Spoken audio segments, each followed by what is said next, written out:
taala, yaitu dalam keadaan sudah berwudu. Ya Allah itu senang dengan hamba-hambanya yang dalam keadaan suci sebagaimana firman-Nya, innallaha yuhibbut tawwabina wa yuhibbul mutatahhirin. Sesungguhnya Allah itu menyayangi orang-orang yang senang bertobat dan menyayangi orang yang suci. Apa maksud suci? Suci itu adalah bersih dari hadas dan najis. Allah sayang. Jadi kalau kita itu belum batal wudunya itu Allah lebih sayang ya, daripada ketika kita sudah batal wudunya. Ketika kita bersih, tidak ada najis yang nempel di tubuh kita, itu Allah lebih sayang daripada saat kita ada najis. Kalau Bapak Ibu, ketika kita keluar dari toilet, maka doanya kan ghufranaka. Ghufranaka. Ya, maksudnya, ya Allah aku mohon ampunanmu. Karena apa? Kita di dalam toilet itu dalam keadaan tidak suci, tidak bersih. Maka tapi bukan berarti Allah benci, bukan ya. Bukan kita berdosa, bukan ya. Maksudnya itu kita berusaha kemudian membersihkan diri saat kita kotor. Karena membersihkan diri itu bukan hanya dari zahirnya atau jasmani kita, tapi juga batin kita dengan berzikir ini. Maka ini yang ketiga. Meskipun mungkin ada yang bertanya, kalau saya dalam keadaan tidak suci gimana, Ustaz? Ya boleh saja. Misalnya ibu-ibu pas sedang halangan, berzikir, tetap berzikir. Dan itu bukan menyengaja ya, karena kita kotornya, maaf ya, tidak sucinya wanita itu bukan karena disengaja, tapi itu juga karena keinginan Allah SWT yang menciptakan jasad kita yang sangat unik ini, sehingga Allah pasti menerima ya zikir kita dalam keadaan apapun, sejauh kita tidak menyengaja ya mengotori jasmani kita saat kita berzikir. Kemudian yang keempat adalah menghadirkan keagungan Allah ketika berzikir. Jadi zikir itu enggak sekedar mengdermimil ya, enggak sekedar menggerakkan bibir, enggak sekedar seseorang itu istilahnya dia meluangkan waktunya ya dengan melafalkan kalimah-kalimah thayyibah. Tidak. Tapi zikir ini hendaknya betul-betul dihadirkan ya pada diri kita keagungan Allah, zat yang maha agung, yang maha besar, maha luas mendengar, maha melihat, maha mengetahui ya, maha memberikan rezeki, maha memberikan kesembuhan, maha segalanya. Itu kita hadirkan di dalam hati kita, dan kita sebaliknya betul-betul merasakan kecilnya kita, lemahnya kita, ya butuhnya kita kepada Allah Subhanahu wa taala. Sehingga zikir itu nanti akan betul-betul memberikan efek ketentraman, efek kenyamanan, kedamaian di dalam hati seseorang. Maka kalau kita itu hatinya ya betul-betul bisa menghadirkan keagungan Allah Subhanahu wa taala, maka nanti fungsi tujuan zikir ala bizikrillah tatmainnul qulub itu nanti akan muncul. Ya, bagaimana Allah berfirman, bukankah dengan berzikir kepada Allah hati akan tenang? Ya, itu betul-betul akan tercapai. Nanti jenengan setelah berzikir itu akan merasakan adem, ayem, tentrem, rasa damai.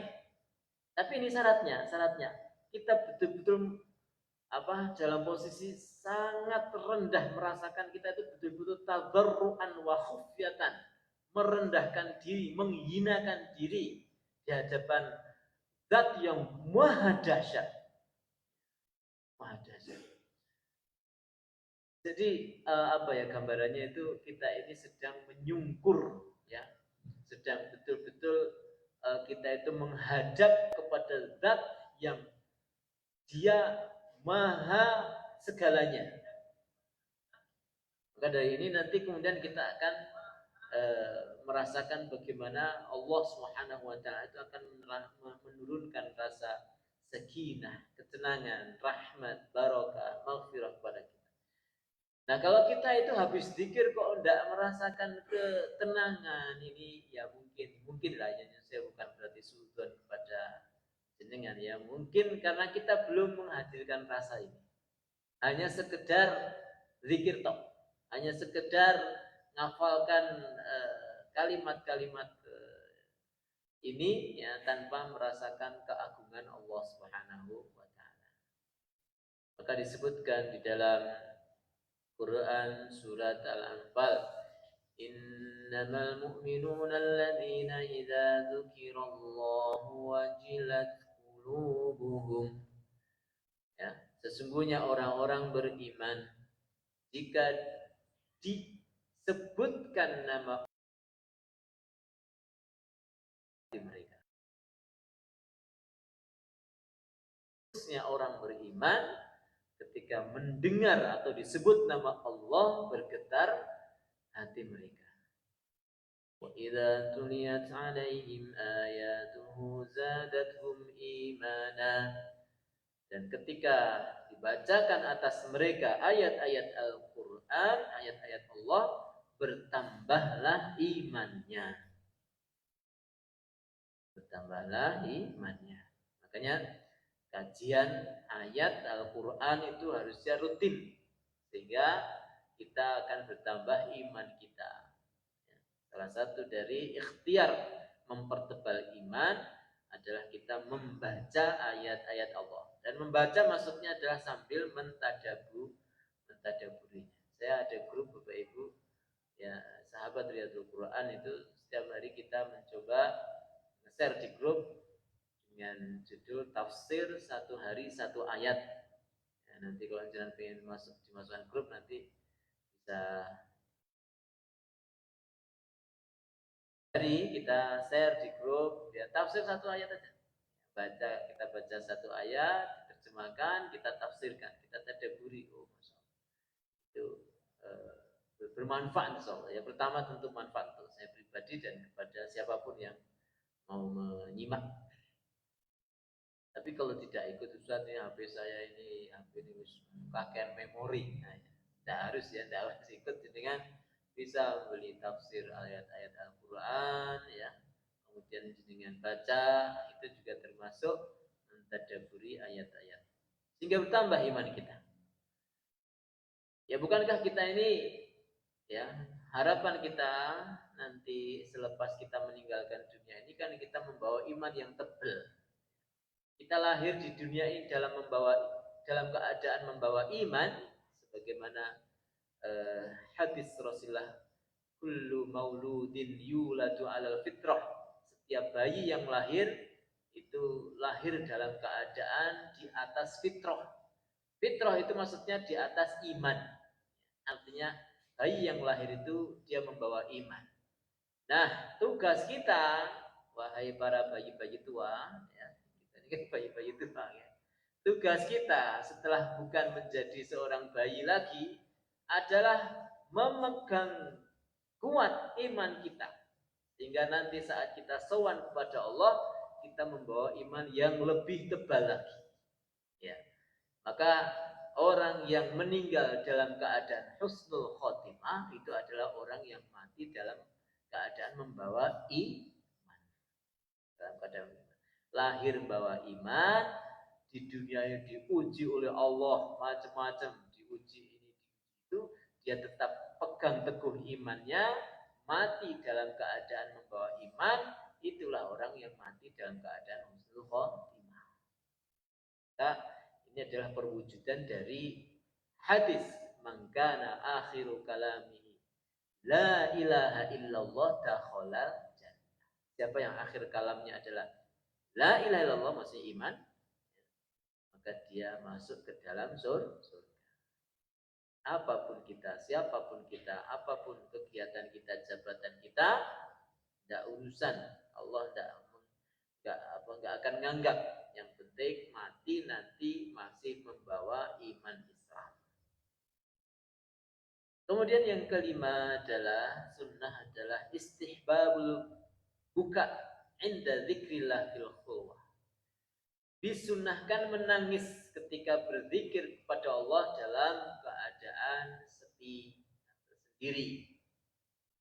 Khulwah atau sendiri yang dimaksud di sini adalah tadi, ya, perasaan berduaan dengan Allah meskipun di tengah orang yang ramai, itu juga tetap namanya khulwah. Ya. Karena ada loh nyun sewu orang yang hanya berduaan, hanya sendirian, hanya sendirian di dalam kamar, tapi ketika dia sholat atau berzikir, ya tidak konsentrasi juga, pikirannya nanti, padahal dia hanya sendirian. Atau sebaliknya, ada loh orang yang dia kayaknya ramai bersama dengan banyak orang, tapi ketika dia berzikir, dia betul-betul merasakan berduaan dengan Allah SWT sampai meneteskan air mata. Maka yang disebut khulwah di sini adalah rasa diri, ya, hanya fokus kepada Allah SWT. Maka yang kelima, ya, adab yang kelima ini adalah disunahkan menangis ketika berzikir. Nangis ketika berzikir. Hadis yang sangat terkenal dari hadis Bukhari dan Muslim dari Abu Hurairah radhiyallahu anhu, anin Nabi sallallahu alaihi wasallam qala, dari Nabi sallallahu alaihi wasallam beliau bersabda, sab'atun yudhilluhumullahu ta'ala fi dhillihi yauma la dhilla illa dhilluh. Tujuh golongan yang Allah berikan perlindungan kepada mereka dengan perlindungannya di hari yang tidak ada perlindungan kecuali perlindungan darinya. Imamun adlun, imam yang adil, wasyabun nasya'a fi ibadatillah. Yang pertama, imam yang adil. Jadi nanti di hari kiamat, di padang mahsyar, di tempat gak ada perlindungan, gak ada naungan, gak ada iup-iup, gak ada payung, gak ada rumah yang istilahnya mendinginkan cuaca, saking panasnya cuaca saat itu nanti, karena matahari didekatkan, ya, kepada manusia hanya sejarak 1 mil, ya, sehingga manusia ada yang keringatnya sampai dia menenggelamkan orangnya, atau manusia itu sampai mata kaki, ada yang sampai betis, ada yang sampai paha, bahkan ada orang yang tenggelam dengan keringatnya karena saking panasnya. Tidak tahu itu bagaimana bentuknya, itu adalah hal yang gaib. Yang jelas adalah manusia nanti akan kepanasan di hari pengadilan itu, dan itu waktunya sangat lama.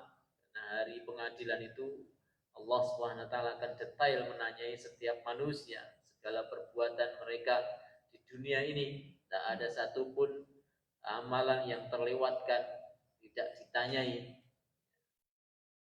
Maka nanti ada 7 golongan atau 7 orang lah, ya, 7 sifat ini yang mereka tidak kepanasan. Mereka mendapatkan perlindungan. Entah bentuk perlindungannya seperti apa, yang jelas mereka ini akan dikelompokkan, ya, di istilahnya kelompok khusus, ya, karena mereka melakukan kebaikan ini. Apa itu? Pertama, imamun adlun atau imamun adilun, imam yang adil, yaitu pemimpin yang bijaksana, pemimpin dalam lingkup apapun, ya. Ketika dia di dunia, ya, diberikan amanah oleh rakyatnya atau oleh anggotanya untuk menjadi seorang pemimpin, maka dia memimpin dengan bijaksana. Maka pemimpin yang seperti ini nanti akan Allah berikan perlindungan. Kenapa? Karena jarang pemimpin adil, dan abot tidak mudah. Orang-orang seperti ini orang-orang yang memang istimewa, orang-orang khusus. Pemimpin yang memberikan kebijakan-kebijakan yang mensejahterakan masyarakatnya atau rakyatnya. Semoga Allah berikan kita pemimpin yang adil, ya, di tahun 2024. Imamun adlun, ini janji Allah, ya, janji Allah bagaimana mereka akan mendapatkan naungan di hari kiamat nanti. Dan semoga Allah jadikan kita pemimpin yang adil juga. Jadi mungkin ini doa yang lebih utama itu adalah Allah jadikan kita pemimpin yang adil. Sebelum kita minta didatangkan pemimpin yang adil, lebih utama kita berdoa untuk diri sendiri kita menjadi pemimpin yang adil. Untuk siapa? Untuk diri kita sendiri. Kita adalah pemimpin diri kita sendiri. kullukum ra'in. Setiap kita itu memimpin. Gimana? Jenengan yang memimpin kaki jenengan, tangan jenengan, hati jenengan bisa bergerak sampai sini. Siapa yang memimpin jenengan? Jenengan yang memimpin tubuh jenengan yang sudah mulai tidak sehat ini untuk dipaksa menuju ke masjid sholat maghrib. Makanya kita ini bermohon kepada Allah ya, kita ini jadi pemimpin terbaik bagi diri kita. Keluarga kita juga. Kita adalah pemimpin dari keluarga kita. Bukan hanya suami, bukan hanya bapak-bapak, ibu-ibu juga pemimpin di dalam keluarganya, memimpin dari anak-anaknya. Memimpin anaknya, mengarahkan anaknya supaya menjadi anak-anak yang berbakti, anak-anak yang soleh, anak-anak yang takut kepada Allah, anak-anak yang sayang terhadap Rasulullah, bangga dengan Islam, bangga dengan Al-Quran. Ini adalah madrasahnya adalah para ibu. Generasi terbaik umat ini lahir dari ibu-ibu yang salihah, ibu-ibu yang mereka mendidik dengan disiplin anak-anaknya, melakukan kebaktian kepada Allah Subhanahu wa taala. Atas arahan para bapak, ya bapak-bapak jangan terus lepas tangan, ini urusannya anak-anak ibu-ibu.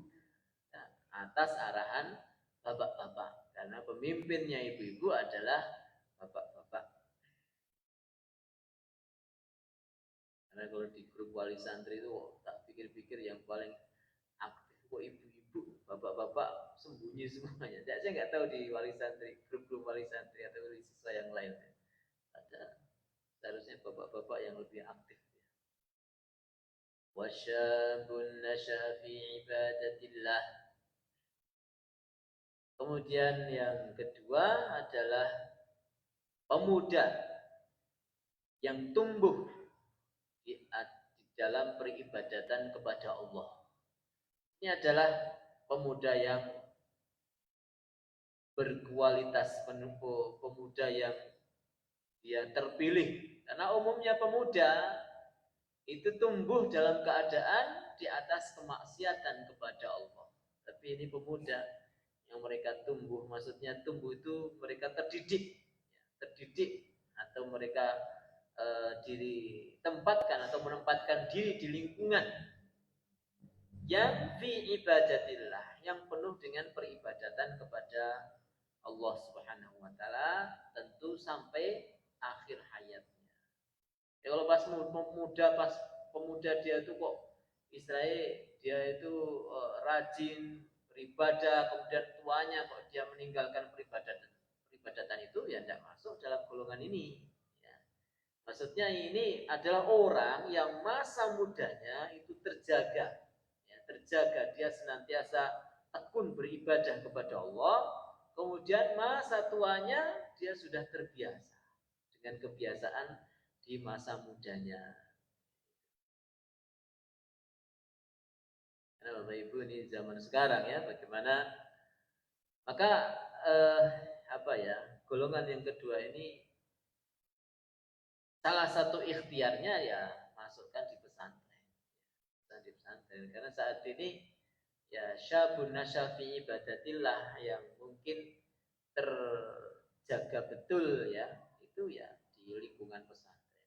Tapi ya tadi gak sekedar hanya di pesantren, pas tamat dari pesantren koyo ucul saka kandang. Di pesantren santri ini pada semangat ibadah, pas pulang keset. Nah, syabun nasyafi ibadatillah itu adalah yang istiqomah sampai akhir hayat. Wa rajulun qalbuhu mu'allaqun fil masajid. Kemudian yang ketiga adalah seseorang yang hatinya tergantung di masjid. Mu'allaq ini terkait atau tergantung. Ini diperumpamakan seperti lampu-lampu ini. Maksudnya apa? Hati kok terkait, hati kok tergantung di masjid. Itu maksudnya ya ibarat seperti lampu ini loh. Jadi betul-betul kayak dia betul-betul istilahnya nggak mau pindah dari masjid. Keluar di dalam masjid dia merasakan damainya masjid, keluar dari masjid dia merasakan kerinduan untuk balik ke masjid. Saya kira mungkin motonya Jamaah Sebelah ini diambil dari hadis ini. Hatiku terkait di masjid ya. Itu adalah rajul qalbuhu mu'allaqun fil masajid. Hati yang jadi pikirannya itu mikir ke masjid, bicara di masjid itu makmur, bicara di masjid itu nyaman, dipakai untuk ibadah dan sebagainya. Wa rajulani tahabba fillahi istama'a alaihi wa tafarraqa alaihi. Kemudian golongan yang berikutnya adalah dua orang yang saling mencintai karena Allah, bertemu karena Allah, berpisah juga karena cinta karena Allah. Dua orang ya, ternyata saling mencintai itu melahirkan pahala. Kalau cinta karena Allah. Monggo jenengan Bapak Ibu harus punya teman, meskipun tidak banyak. Teman 1-2 orang nggak masalah, tapi teman jenengan itu jenengan berteman hanya karena Allah SWT. Ketemuan dengan teman jenengan juga atas dasar karena urusan Allah SWT. Kemudian saat tidak ketemu pun juga tetap cinta karena Allah Subhanahu wa taala. Maksudnya berpisah itu maksudnya saat tidak ketemu. Bukan pisah, maksudnya pisah juga orang kekancan meneh, bukan. Maksudnya saat tidak bertemu itu juga tetap ada rasa cinta karena Allah Subhanahu wa taala. Dan betapa kita ini semangat ya dalam beribadah, taat kepada Allah Subhanahu wa taala itu karena pengaruh teman yang baik.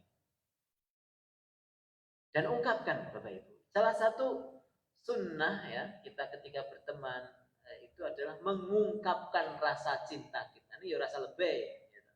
Mengungkapkan ini dalam arti penuh ikhlas. Saya betul-betul ingat waktu di Mesir itu. Tapi mungkin ini bahasa Arab ya. Bahasa Indonesia mungkin di Mongolia pakai bahasa seperti apa. Orang Arab itu biasa. Jadi menepuk pundak dengan betul-betul kayaknya ya tulus ya kalimatnya teman saya itu.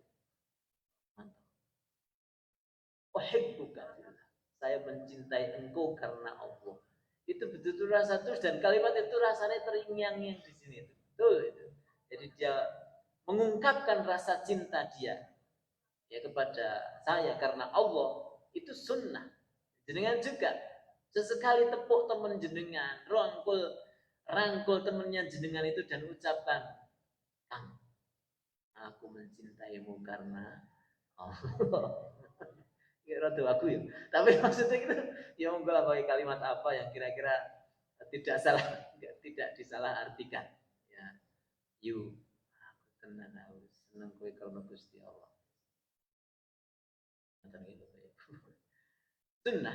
Sunnah. Maka saya ingat betul ada namanya Syekh Muhammad Hussein Yaqub, itu seorang dai kondang di Mesir itu. Beliau itu kalau ceramah, awal ceramah setelah innal hamdalillah, setelah itu mesti ada tambahan ya ikhwah uhibbukum billah. Itu beliau selalu mengatakan itu betul. Aku mencintai engkau karena Allah. Selalu mengatakan itu ceramah-ceramahnya itu, dan rasanya jamaah itu yo adem yo disenengi karo gurune ya, dan diungkapkan rasa cinta. Monggo silahkan kalimat mana yang pas ya. Ini aku terus no kowe ngene lah. Ini mungkin kalimatnya gitu. Boleh kepada nah di sini maksudnya di sini berteman ya, bukan kepada pasangan. Kalau cinta kepada pasangan ini beda lagi. Nanti bab yang lain, ini cinta dengan teman. Kemudian yang berikutnya, wa rajulun ta'atuhum ra'atun dzata mansabin wa jamalin faqala inni akhafullah. Golongan yang berikutnya atau orang yang berikutnya diberikan naungan oleh Allah adalah seorang laki-laki yang diundang seorang wanita yang memiliki kedudukan dan kecantikan, dan dia mengatakan, sungguh aku takut kepada Allah. Apa maksud diundang di sini? Diundang maksudnya tentu diajak berzina. Jadi laki-laki ini diajak wanita yang punya kedudukan, wong sugih lah, wong terpandang, wa jamalin, dan punya kecantikan, artinya wanita wis wayu sugih gitu ya. Dan cantik, kaya, punya jabatan gitu kan. Diajak berzina dan laki-laki ini mengatakan inni akhaf.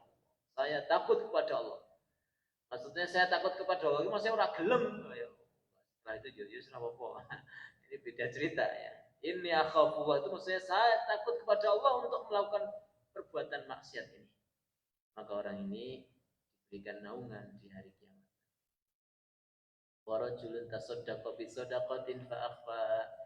Hatta ini kalau zaman sekarang ini kadang kalau orang nggak punya iman sengaja diajak berzina wanita wis wanita wis jelas ya gelem gitu. Ya, padahal ya untuk menolaknya itu tidak ada kesulitan. Semoga Allah ampuni semua kita, ampuni para pemuda kita di zaman yang penuh fitnah. Kemudian Bapak Ibu rahimakumullah, rajulun tasaddaqa bi sadaqatin fa akhfaha hatta la ta'lama shimaluhu ma tunfiqu yaminuhu. Seseorang yang bersedekah dengan suatu sedekah, kemudian dia sembunyikan sedekah itu sampai tidak tahu apa yang disedekahkan, sampai tangan kirinya tidak tahu apa yang disedekahkan oleh tangan kanannya. Ini kiasan, maksudnya itu istrinya itu sampai nggak ngerti. Bukan oleh sedekah aku tuh gini gila. Nah, maksudnya ini kiasan. Orang terdekatnya itu sampai nggak ngerti. Kalau seorang istri berarti suaminya. Orang terdekatnya itu sampai nggak ngerti kalau dia itu bersedekah. Tapi duitnya dewi nggih Bu nggih. Jadi kalau uang lain juga ngene duitnya bapaknya ya tidak boleh ya, kecuali atas izinnya. Demikian juga bapak-bapak ketika bersedekah ya dengan sedekah yang memang itu bukan haknya keluarga. Keluarga sudah dinafkahi dengan cukup, kemudian dia sedekahkan kepada orang lain.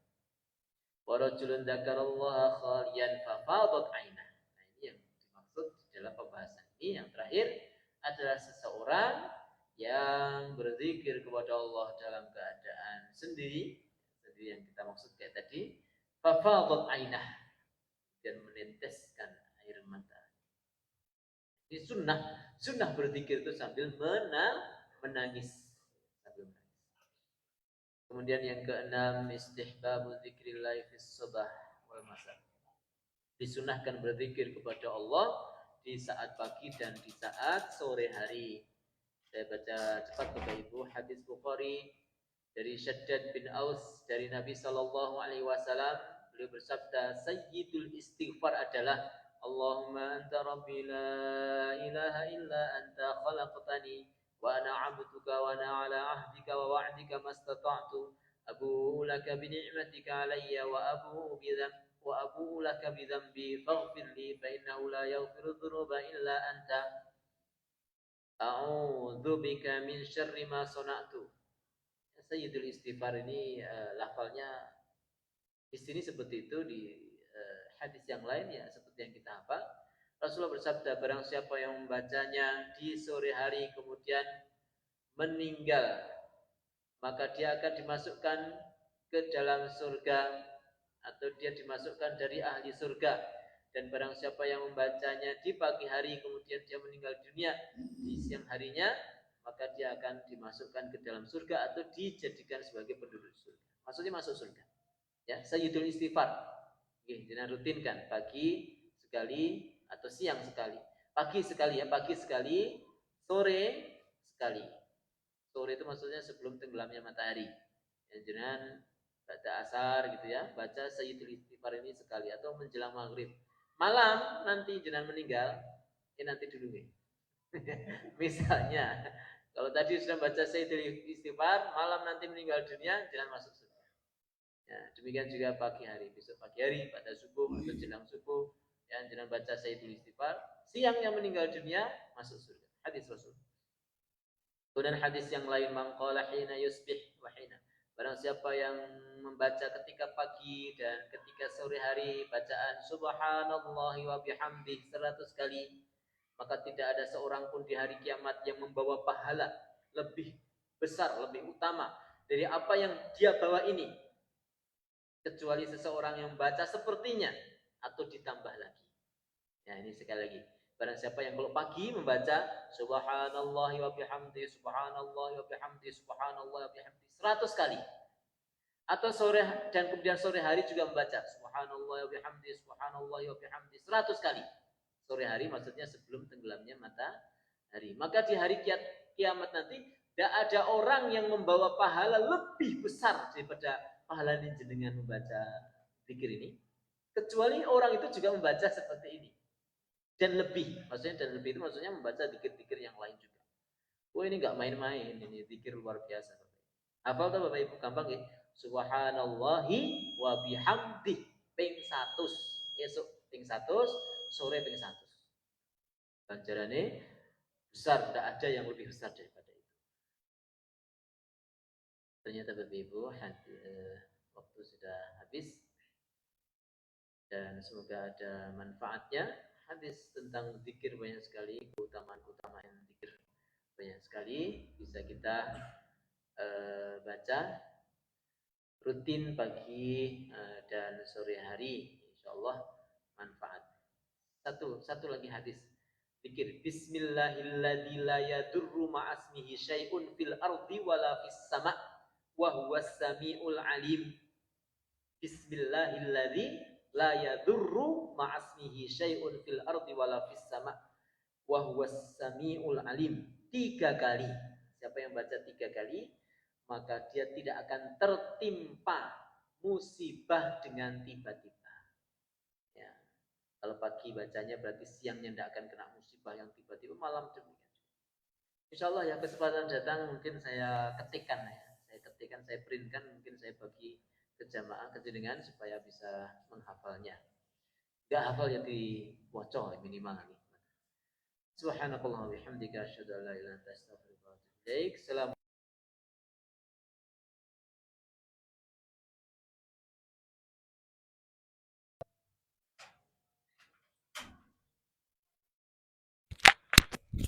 Allahu Akbar.